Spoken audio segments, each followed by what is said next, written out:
Seandainya ibumu tahu Yonang, kalau kamu ini mirip sekali dengan beliau. Mulai dari kulitmu yang sawo matang, rambutmu yang ikal, dan ini hidung yang tidak terlalu mancung dan juga tidak terlalu pesek. Kalau orang Jawa bilang, kamu ini Jawani banget. Ya, begini nasib duda asli Lasem. Momong anak laki-laki dan juga sanggar tari. Walaupun di desa sendiri. Ya, desa Sendang Asri. Desa yang terletak di sudut kota Lasem. Yang terkenal dengan seninya itu. Oh iya Nang, nanti kalau kamu sudah besar, kamu mau jadi apa? Yang penting jangan seperti si Parto, kepala desa kita itu. Gaji tak seberapa, gaya hidupnya berfoya-foya. Lalu apa? Akhir cerita masuk penjara. Jadi urusan dunia, neraka dosa, muara setelahnya. Padahal Yonang, feodalisme itu bukan peninggalan nenek moyang kita. Feodalisme, gratifikasi, korupsi itu peninggalan bangsa-bangsa Londo. Duh, apa toh bapakmu ini? Sudah seperti politikus saja. Tapi Yonang, kalau bapakmu ini boleh ngomong, kemerdekaan itu membutakan kita pada penjajahan setelahnya. Bukan lagi menjajah dengan gelar adidaya, tapi perlahan mulai masuk ke dalam akar budaya. Dulu Lasem yang terkenal dengan kerajaannya, kini hanya tinggal serpian-serpian batu saja. Ya, gimana lagi? Indonesia kalau diibaratkan lontong tuyuan, yaitu makanan kesukaan ibumu. Indonesia itu sudah paket lengkap. Karena prinsipnya kebutuhan, bukan keserakahan. Bukan lagi tentang masalah rasa asam, manis, atau pedas yang mendominan. Tapi bagaimana cara meraciknya dengan takaran dan porsi yang pas. Tapi ya bagaimana lagi? Oh iya, kamu suka lontong tuyuan toh? Lah dalah, sudah tidur ternyata.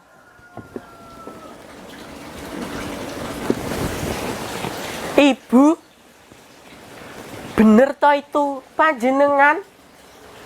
Rindu saya Bu dengan panjenengan. Saya sedang menina bobokan Yono serta memberi wejangan Yono supaya teguh pendiriannya, biar tidak terkontaminasi dengan budaya kebarat-baratan. Ya, seperti saat ini. Oh iya Bu, Yono mirip sekali dengan panjenengan. Seandainya dulu ibu masih ada saat melahirkan Yono. Tapi ya Bu, namanya umur juga mana ada yang tahu. Tapi semua kerja keras ibu terbayar. Ibu dulu diberi gelar pegiat seni terhebat oleh Bapak Gubernur kita. Ibu masih ingatkah dulu siang dan malamnya ibu menghabiskan waktu itu untuk melatih anak-anak di sanggar. Dulu saya masih mengawasi ibu dari kejauhan. Ya, tapi bagaimana lagi, Bu? Sekarang saya harus menghangatkan diri saya sendiri sekaligus penghangat bagi Yono. Oh iya, Bu. Sanggar kian tak menentu. Pola pikir masyarakat kian tak terbaca. 2 hari yang lalu ya Bu, ada seorang wali murid dari siswa yang belajar di sanggar ini sedang kebingungan entah mencari siapa. Dari kejauhan terlihat seorang bapak-bapak masih menggunakan sarung. Langkahnya besar-besar, dahinya berkerut, wajahnya merah padam. Saya kira ingin kemana? Ladalah Bu, ternyata benar-benar arahnya menuju ke arah sanggar. Tanpa permisi langsung menyeret anaknya dan membawa pulang. Hati mana Bu yang tega melihat adegan itu? Saya coba melerainya dengan mengatakan, "Cukup, cukup. Apa yang Bapak lakukan? Lihat, anak Bapak kesakitan." Tapi Bu, bapaknya berkata lain. Akan lebih sakit jika dia dibiarkan menari di sanggar ini. Sejak kenal dengan sanggar ini, dia tidak lagi mau belajar sinter dengan mbaknya. Garis keturunan keluarga kami adalah seorang pemusik, bukan seorang penari. Dan dia adalah laki-laki dan penerus keluarga kami. Mau dibawa kemana keluarga kami? Aku terperangkut. Pola pikir apa-apaan seperti ini. Ku coba lagi membela Bu. Garis keturunan adalah garis darah yang sama, bukan garis hal yang lain untuk disamaratakan. Apakah ada pagelaran tanpa seorang pemusik? Dan apakah ada juga pagelaran tari tanpa ada dekorasi? Semuanya tidak akan lengkap. Tapi Bu, bapaknya berkata lain. Tapi dia langsung menyeret anaknya dan membawa pulang. Anaknya menangis, wajahnya tertunduk. Saya paham betul Bu. Hatinya masih ingin di sini, hatinya masih ingin menari. Tapi mana mungkin ya Bu, anak yang berumur 13 tahun melawan bapaknya. Sudahlah Nak, sudah, ikuti saja bapakmu. Patuhilah dan berbaktilah kepada beliau. Jika semuanya sudah membaik, barulah kamu kembali ke sini. Tapi apalah aku, Bu, harus beradu argumentasi dengan pola pemikiran yang sempit ini. Padahal, Bu, apakah ada pagelaran tanpa alat musik? Ya kan, Bu?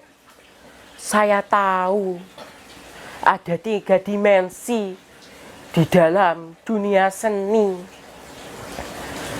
Wiraga, wirama, dan wirupa adalah 3 dimensi yang berbeda. Tapi ketiganya tidak dapat berdiri sendiri. Dan unsur yang terpenting adalah wirasa. Tanpa hati, seni tak berarti. Ngetan bali ngulon apa setyane kelakon. Sing sayu ya Mas, sing rukun. Nek ora montore mabur ya larombo. Mane mane mane mane mane mane mane mane mane. Rek ora montore mabur. Timan tipu pemiri ora gumun aku kok pamer ya Mas. Jangan ngono ya Mas. Lah piye nek ora kantore cium ya lagune sarama rama ramane dole. Rek ora montore mabur. Sakilah buat gulane karo bojo kok apa cimbene ya Mas. Aja ngono mae. Lah piye rek ora motore mabur golagunes Rama Rama ramane dole. Rek ora montore taksi ngalagi ngopeni krasa penak jadi baleni ya mae. Lae rek ora montore mabur genes bicarane. Rek ora montore taksi anda gemak lonteng-lonteng krasa penak deteng-deteng alah pae lae. Hae rek ora montore mabur gelagunes mane mane mane mane mane mane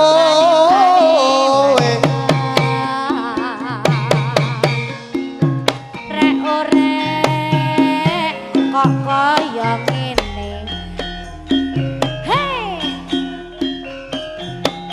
hei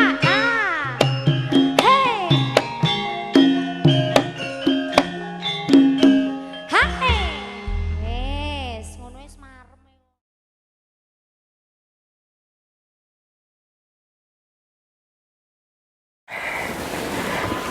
Tapi memang ibu yang tahu ya, kalau memang seni itu adalah bagian dari hidup kita.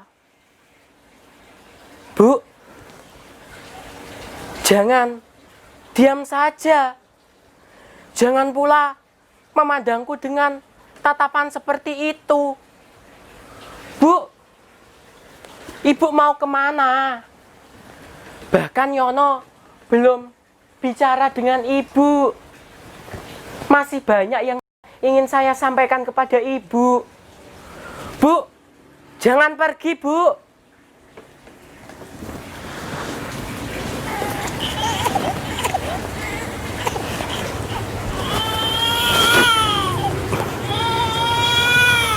Tenang ya Yono, ternyata bapakmu ini hanya mimpi. Tadi bapakmu ini mimpi didatangi ibumu.